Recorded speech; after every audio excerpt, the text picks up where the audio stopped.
Homework 11, question 1.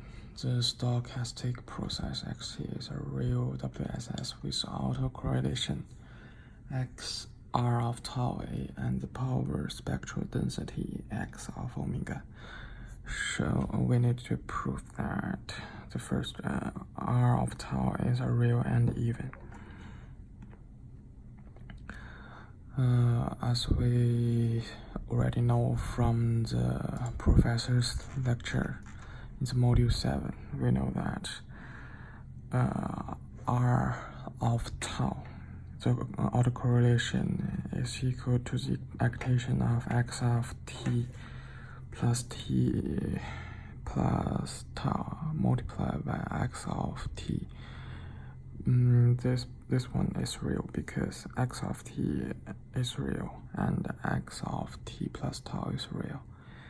And then we just extend x of tau to this part.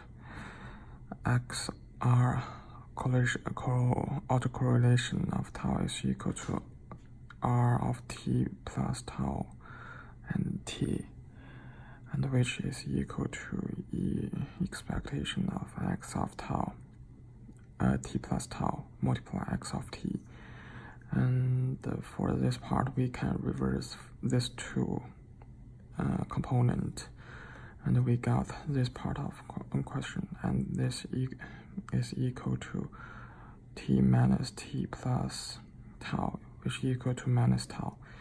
And for this, we have already know that r of tau equal to r of minus tau, so that r of tau is even. And for the power spectral density function, this part proof has already shown in the lecture, and we just explained it briefly. S of omega equal to the integral of r of tau multiply e to the power of minus j omega t of d tau. And after calculation, we have know that this part is even, but this part is odd.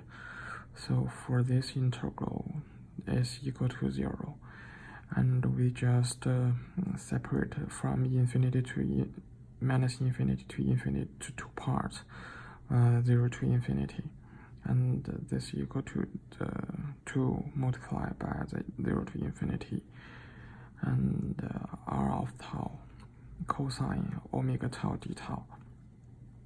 And in this part, we can also use the minus tau instead of tau, and we can get s of tau omega is equal to s of minus omega. And if we want to prove that f of omega is a non-negative, we just easily use this system. We suppose that the system function is equal to 1 when omega larger than omega 1 but smaller than omega 2, and for otherwise is equal to 0. And the expectation of yt squared must be larger than 0, and so that we can just use the function following, and x of omega in any interval omega 1 to omega 2 is non-negative, and so that the s of omega is larger than 0 in everywhere.